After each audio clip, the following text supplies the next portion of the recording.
Ողջույն, անկախության սերունդ հաղորդաշարի այս տարվա առաջին թողարկումն է։ Հետևում են տոնական օրերը, նոր տարին եւ Սուրբ Ծնունդը, բայց մինչ մեր հիմնական թեմաներին անցնելը տեսնենք, թե ինչով էր առանձնահատուկ նախորդ տարին։ Ուրախ ու տխուր, կարևոր ու անեական, անձնական կամ համաշխարհային նշանակության մի շարք իրադարձություններով ճանապարհեցինք 365 օրերի եւս մեկ շղթա, որը 2006 թվական էր կոչվում։ Օրերի ու ժամանակների բաժանումը թերևս այնքան էլ էական չլիներ, եթե արվածը կամ բաց թողածը գնահատելու անհրաժեշտություն չլիներ։ Ուրեմն հերթական բաժանումը տարեսկիզբը անցած տարին գնահատելու ճիշտ ժամանակն է։ Լավ տարի էր 2006-ը, բայց էսի պետք է ավելի լավ տարի լինի։ Տնտեսական առումով ինքներս ենք տեսնում, որ բավական աճ գոյություն ունի, իհարկե որ շատ, ցանկալի շատ ավելի շատ, քաղաքական առումով էլ կարծում եմ ոչ մի փոփոխություն չեղավ։ Չեմ անում։ Ես իմ տես կարևոր բաներ ինձ թվում է չի եղել, որ հիմա ցես կարենա մի բան հիշեմ, էլի։ Ֆինանսական տեսակետից նկատելի ինչ-որ բան կար, որովհետև ասեն գործերի բանի բնույթով արդեն զգալի առաջընթաց կար։ Թեև մեկ տարին պատմության մեջ ակնթարթի է հավասարվում, չի կարելի ասել, թե այն ակնթարթի պես էլ անեական է։ Իրականում ամեն մի զարգացում աշխատանքի արդյունք է։ Օրինակ փողոցների հարցը, օրինակ լույսերը կարգավորում են, մի կողմից կարգավորում են, մի կողմից հսկողություն չկա։ Մարդկանց աշխատավարձը ահավոր վիճակի մեջ է, թոշակները խոստացել են հունվարի 1-ից այդ հարցերը լուծել։ Կաղբի հարցը ցավալի շատ հարց է, որ կարելի է, այնց մանրունքներ են, որոնք կարող են շատ շուտ լուծվել ու ոչ մի կերպ չի ստացվում։ Այս տարի կարող եմ ասել, թե ինչով կկարողանա կարևորվի, ընտրություններով, որը շատ կարևոր է մեր երկրի մեր ապագայի համար։ Այն, որ երիտասարդներս քննադատում ենք պետական այրերի գործելակերպը, արդյոք մեզ ազատում է մեր իսկ մատնանշած խնդիրները լուծելու պարտականությունից։ Երիտասարդները կարծես նես բութ խորը լռության մեջ են գտնվում, որոնք պետքա որոշակի աշխուժություն, որոշակի շարժ դրսևորեն։ Դե պետքա ես իմ երևի գործ մանգան կամ սովորեն միտեղ, որ կանան հետո իրենց համար աշխատանք գտնեն էլի նորմալ։ Մենակ կառավարության վրա ասենք հույսը դնել չի կարելի, դա իրանք է պետք է ամեն ինչ անեն, որ իրանց կյանքը ինչ-որ ձև բարելավեն։ Հայ մեծ զորավար Անդրանիկը հորդորում է ամեն երեկո գլուխը բարձին դնելուց առաջ մի պահ մտածել, ինչ ես արել այդ օրը ազգիդ ու հայրենիքիդ համար։ Եթե բոլորս հետևենք մեծ պատասխանատվություն պարտադրող այս խոսքերին, մինչ 2007 թվականի ավարտը շատ խնդիրներ ինքներս լուծած կլինենք։ Քրիստոնեական տոնացույցում Սուրբ Ծնունդն իր ուրույն տեղն ունի։ Դրա նշանակությունը եւ եկեղեցական ավանդույթները մեր հաջորդ տեսանյութում։ Քրիստոս ծնավ եւ հայտնեցավ մեզի ձեզի մեծավետիս։ Հունվարի 6-ին քրիստոնյաները այս խոսքերով են միմյանց ողջունում, տարածելու Հիսուս Քրիստոսի ծննդյան լուրը։ Ամեն տարվա հունվարի 6-ին քրիստոնյաների հոծ բազմություն է հավաքվում հայ առաքելական եկեղեցում տոնելու Հիսուս Քրիստոսի ծնունդը։ Ինչպես յուրաքանչյուր եկեղեցական տոն, այնպես էլ Սուրբ Ծնունդն ունի իր արարողակարգն ու արտաքին արտահայտչաձևը։ Տոնի նախորդ օրը հունվարի 5-ի երեկոյան կատարվում է ճրագալույցի պատարագ։ Այն մարդիկ, ովքեր պահքի մեջ են լինում, մասնակցելով արարողակարգին հաղորդություն են ստանում եւ տուն վերադառնալիս իրենց հետ վառվող մոմեր տանում։ Ի խորհրդանիշ Հիսուս Քրիստոսի լույսի լուսավորության։ Հաջորդ օրը հունվար 6-ի առավոտյան կատարվում է Սուրբ Ծննդյան բուն պատարագը տոնական, վերջավորությանը պատարագի կատարում է ջրորդնյա արարողությունը, որը որ խորհրդանշում է Հիսուս Քրիստոսի մկրտությունը։ Եվ օրհնված ջուրը անձերը պիտի տանեն իրենց տուն, բայց հավատքով պիտի ըմպեն, հավատքով գործածեն, որպեսզի այդ ջուրը իրենց համար օրհնություն լինի, բժշկություն եւ հաջողության գրավական հանդիսանա։ Սուրբ Ծննդի սեղանները զարդարվում են պահքին բնորոշ ուտեստներով։ Սեղանները զարդարվում են ձկան տեսակներով եւ ձուկը ինչպես որ պահքից դեպի ուտիկ անցնելու միջին օղակն է, նույնպես ձուկը խորտ քրիստոնյայի նշանն է եղել հին շրջանին։ Նաև փլավ է դրվում չամչով եւ վերջին շրջանին այլ անուշներով է պատրաստվում եւ նրա խորհուրդը հետեւյալն է, որ ինչպես որ բրինձը շատ է եւ նվազեն քիչ են թվով, անուշը կամ չամիչը, նույնպես եւ փրկվածները երկրորդ կալստից հետո հնարավոր է որ այդքան քիչ լինեն։ Սուրբ Ծննդի հաջորդ օրը հունվարի 7-ին կատարվում է մեռելոցի պատարագը։ Ըստ եկեղեցական կանոնակարգի հանգուցյալների շիրիմներին կարելի է այցելել ոչ թե հունվարի 5-ին եւ 6-ին, այլ հունվարի 7-ին։ Տարին 2 անգամ Սուրբ Ծննդից եւ հարությունից հետո կատարվում է տնօրնեքի արարողակարգը։ Քահանան այցելում է բնակարան եւ տունն է օրհնում, ավետիսն է Սուրբ Ծննդյան փոխանցում այդ բնակարանին եւ օրհնում է առաջի հերթին անձը եւ այն բարիքները, որոնք պայման են, որպեսզի անձը իր տեսակը կարողանա շարունակական դարձնել։ Տեր Հակոբ քահանայի հավաստմամբ երիտասարդներն այսօր հետաքրքրված են հայ առաքելական եկեղեցու պատմությամբ եւ ծիսակարգով։ Հատկապես տոներն ու հետաքրքիր միջոցառումները նրանց եկեղեցու շուրջը հավաքելու առիթ կարող են հանդիսանալ։ Կան երևույթներ, որ չնայած որ հայ առաքելական եկեղեցին մերժում է, այնուամենայնիվ մեր կենցաղի մասն են կազմում։ Դրանցից մեկն էլ գուշակությունն է։ Գուշակությունները Եվրոպա բերել են քաղաքեդացիները։ Չնայած ժամանակին այն կախարդություն, կեղծ ու հիմար գիտություն էին անվանում, այսօր էլ գուշակներին այցելողներ կան։ Կիսամութ սենյակ, վառվող մոմեր, Քրիստոսի նկարներ, խաչեր։ Գրեթե պատրաստ է աստղագուշակի խորհրդավոր սենյակը։ Գուշակը ծնվում է, այլ ոչ թե գուշակությունը ընտրովի է, ձեռքբերովի է։ Գուշակությամբ կարող են օգտվել, զբաղվել այն մարդիկ, ովքեր բնական օժտվածություն ունեն։ Գուշակների մոտ ավելի հաճախ գնում են մարդիկ, ովքեր ստրեսային իրավիճակում են գտնվում, այդ պարագայում, ասենք, մի քիչ քննադատական մտածողությունը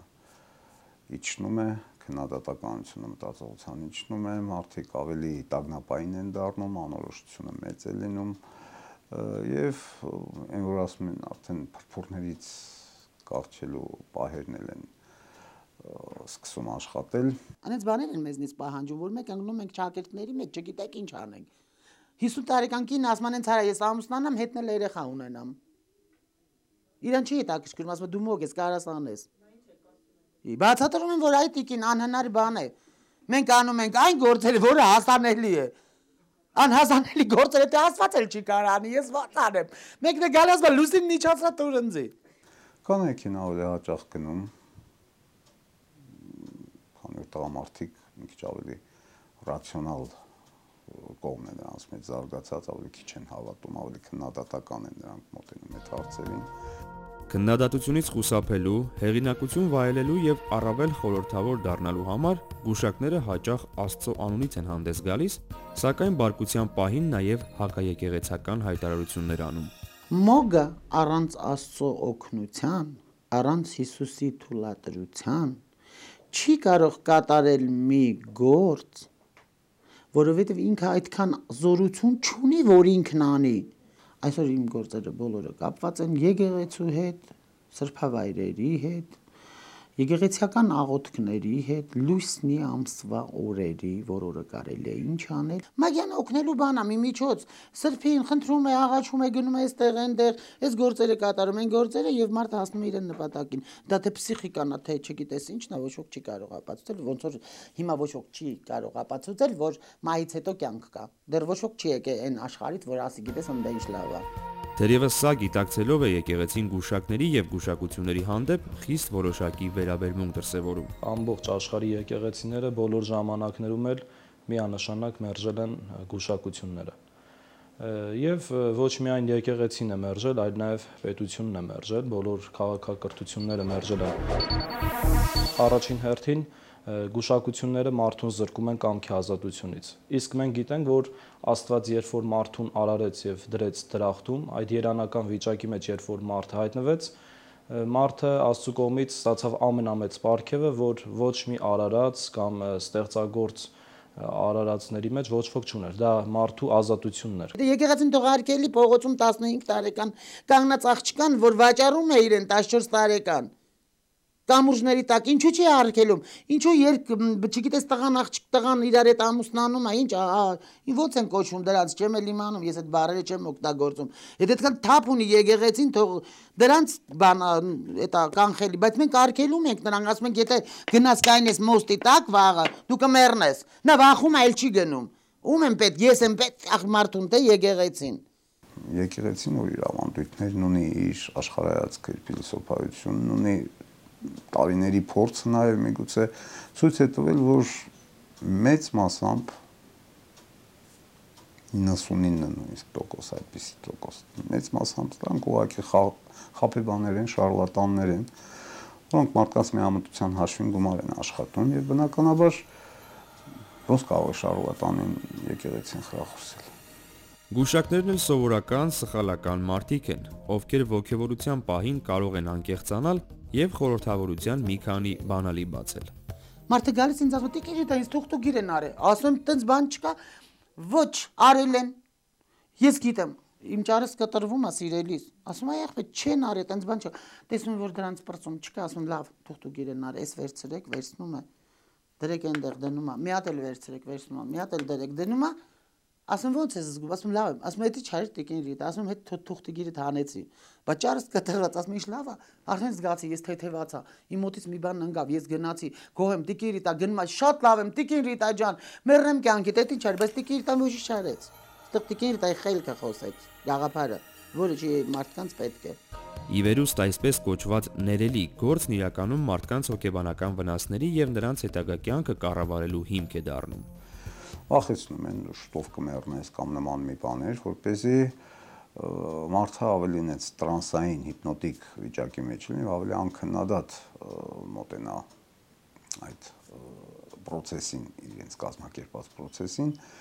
այդպիսի ստրես կարող է լինել ծրագրավորում այն իմաստով, որ կարող բացասական բաներ մարդուն ծրագրավորել, քո հետ այս բանը կկատարվի։ Եթե ես այսօր ասեմ իմ հաճախորդին դու 1 տարի հաց չպետք է ուտես, նա չի ուտում։ Դա ինչից է։ Հավատում է ինձ։ Թող հավատա,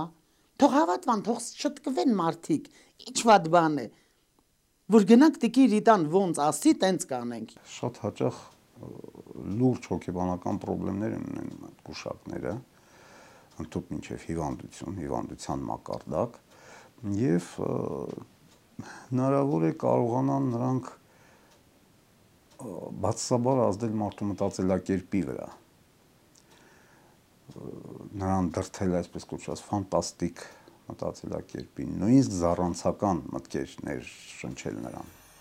Հոգեբանական բացասական ազդեցությունից բացի գուշակներին այցելողները նաև ֆինանսական կորուստներ են ունենում։ 5000 դրամից սկսած ծառայությունները կարող են հարյուրավոր դոլարների հասնել։ Մի տղա եկել $300 էր տալի, գյուղապետ էր ուզում դառնալ։ Ասա եղբայր, ես ինչ ես տալի։ Խալղը 50, 100, 1000, $300 տալի, դու ուզում ես։ Կատակը կատակ, սակայն մարդկանց մեծ տրավմաներ չհասցնելու համար հոգեբանները գուշակներին ռացիոնալ խորհուրդներ են տալիս։ Խորհուրդ կտա գուշակներին գոնե միայն լավը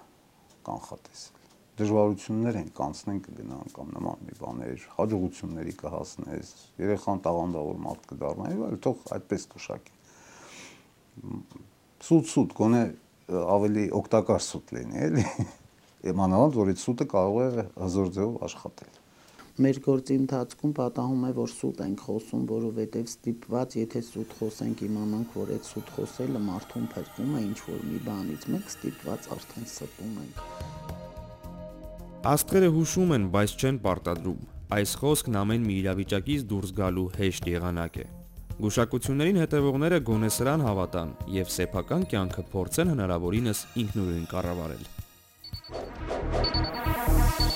Ժամանակին, երբ Երևանում ծաղկի խանութներ չկային, Կարաբալան էր սիրահար զույգերին ծաղիկներ նվիրում։ Այսօր մայրաքաղաքի փողոցներում ծաղիկ առաջարկողները շատ են, սակայն սա մեզ ցավոք չի ուրախացնում։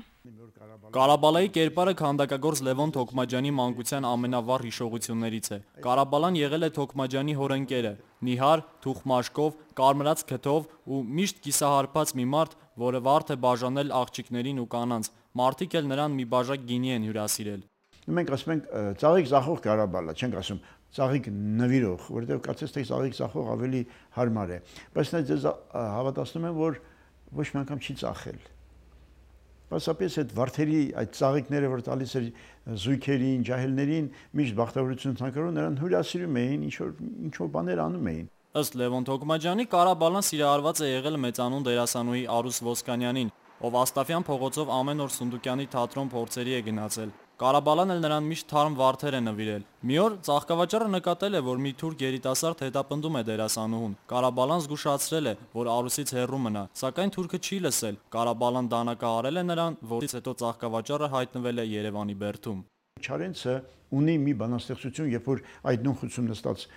բանաստեղծություն ունի գրած, թե հագնում էր նա մեկ մակինդոշ, մեկ էլ տեսար չլուփալաս, չգիտեիր արտիստ են դա, թե ծաղիկ ծախող Կարաբալա։ Սա Չարենցի խոսքերն են եւ իր գրքերում կար։ Հետո երբ որ Կարաբալային ազատում են, նա շատ մեծ գործ է անում։ Դե քանի որ բանդի աշխատողները իրան միշտ ճանաչելիս են լինում, Զամբյուղ ձեռին գնում էր իր ֆրծե ծաղիկներ բաժանելու, այնտեղից ուրեմն Զամբյուղը ուղարկում Չարենցին եւ Չարենցը իր անտիպ գործերն էր դնում ծաղիկների տակ եւ այսպես նա փրկել է Կարաբալան շատ ուրեմն ձեռագիր գործեր ելիք Չարենցից։ Իզուր չէ, որ ժամանակակիցները նրան Չարենցի բարձրախոս են անվանել։ Կարաբալայի գերեզմանը անհայտ է ինչպես Եղիշե Չարենցինը։ Ինձ համար շատ սիրելի Երևանը այսպես կամաց-կապած կերպարանափոխվում է։ Ես այսօր չեմ կարող ասել, թե դեպի լավն է գնում, թե դեպի վատն է գնում, փոխվում է մեր աչքի առաջ։ Երևի թե ես մի վախ ունեմ, որ հին Երևանի վերջին մոհիկանը մնա Կարաբալայի արձանը։ Աստաֆյան փողոցի Կավկաս ռեստորանը Կարաբալայի ամենասիրած վայրն է եղել։ Այսօր Կավկաս ռեստորանի մասին քչերն են հիշում, բայց նույն փողոցում եւ ոչ միայն շրջում են փոքրիկ ծաղկավաճառներ։ Մեկը մոտեցա իրան, ծաղիկը տվեցի, ասաց թող գնաս դու ծաղկուր։ Այստեղ խնդիրն այլ է։ Փոքրիկները ծաղիկ են վաճառում օրվա հացի փող վաստակելու համար։ Այդ երեխաները ընտանիքը կերակրող անձիկ են։ Ամիսներ առաջ քույր ու եղբայր գալիս էին մեր խանութը եւ ծաղիկներ էին խնդրում։ Քրոջ ձեռքին կար փոքրիկ տիկնիկ։ Նա գեղեցիկ ձևով մեզանից ծաղիկներ էր խնդրում, որպեսզի այդ ծաղիկները տանեն եւ վերավաճառեն օպերայի հայաթում սիրահար զույգերին։ Գրանցվել են նաև մեկ այլ անձի կողմից երեխաների շահագործելու դեպքեր, որոնք ենթարկվել են քրեական պատասխանատվության։ Առաջին անգամ աշխատող երեխաներ մեր տեսադաշտում հայտնվեցին դեռևս 1997-98 թվականներին։ Դրանք այն երեխաներն էին, որոնք որ սկսեցին աշխատել թիվ երկրորդ շուկայում։ Այս երեխաների գերակշռող մասը դրանք այն երեխաներն էին, որոնք որ նախկինում զբաղվել էին մուրացկանությամբ եւ ոստիկանության աշխատակիցների կողմից ուրեմն տեղավորվել էին հաստատություններ, տեղավորվել էին կրթօջախներ, սակայն հայտնվել էին նորից փողոցում, սակայն արդեն այլ կարգավիճակում։ Ոչ թե գումար մուրողի, այլ նրանք աշխատանքով էին փող վաստակում։ 2000 թվականի փետրվարից գործում է Հայ օգնության ֆոնդի երեխաների ընդունման եւ կողմնորոշման կենտրոնը, որը սերտորեն համագործակցում է Հայաստանի Հանրապետության ոստիկանության հետ։ Այն երեխաները, որ մի քանի անգամ հայտնվել են ոստիկանության տեսադաշտում, նախ տեղավորվում են երեխաների կողմնորոշման կենտրոնում, մինչ օրս կենտրոնում ընդամենը մեկ անչափահաս ծաղկավաճառ է հայտնվել։ Խոսքը գնում է 11 տարեկան մի աղջնակի մասին, որը կենտրոնում արդեն 4-րդ անգամն էր հայտնվել եւ ամեն անգամ նույն պատճառով, որ զբաղվում էր մանրավաճառությամբ եւ մասնավորապես ծաղիկներ էր վաճառում դասերից հետո, չի կարելի ասել, թե ծաղկավաճառ երեխան ավելի լավ վիճակում է, քան մուրացկանը։ Յուրաքանչյուրը խնդրի լուծման իր ձևն է գտել։ Երկուսն էլ վատ են, երկուսն էլ չպիտի լինեն։ Այն, որ կենտրոնում ընդամենը մեկ երեխա է գրանցվել, չի նշանակում, թե այդպիսիք չկան։ Ըստ Տիկին Կտակյանի, հասարակությունը նպաստում է մուրացիկների եւ ծաղկավաճառ անչափահասների թվի ավելացմանը։ Մեր մշակույթում ընդունված ձև է մուրացիկին դրամ տալ, ծաղկավաճառ երեխայի ծաղիկ գնել, սրանք պիտի բացառեն։ Բոլորը գնում են այդ ծաղիկները եւ որևէ մեկը երեխայի ձեռքը չի բռնում ու հարցնում, թե ինչու է սա անում։ Օրենսդրության համաձայն սոցիալապես անապահով պայմաններում ապրող ընտանիքների երեխաներն իրավունք ունեն ֆիզիկական ոչ ծանր աշխատանք կատարել ընտանիքին օգնելու նպատակով, սակայն եթե կա մտավախություն, որ աշխատանքը կատարվել է երեխայի առողջության կամ դասերի հաշվին, գուցե անհրաժեշտ է գումար չտալ եւ հետ պահել երեխային այդ ճանապարհից։ Ցավալի է, սակայն այսօրվա Կարաբալաները Երևանի խորհրդանիշ պապիկից շատ են տարբերվում։ Վերջ, այսքանն էինք պատրաստել այսօրվա մեր թողարկման համար։ Գրեք մեզ, մեր էլեկտրոնային փոստի հասցեն է անկախության սերունդ shni@newscenter.am։ Ձեզ հետ Շուշան Հովանեսյանն էր, մինչ նոր հանդիպում։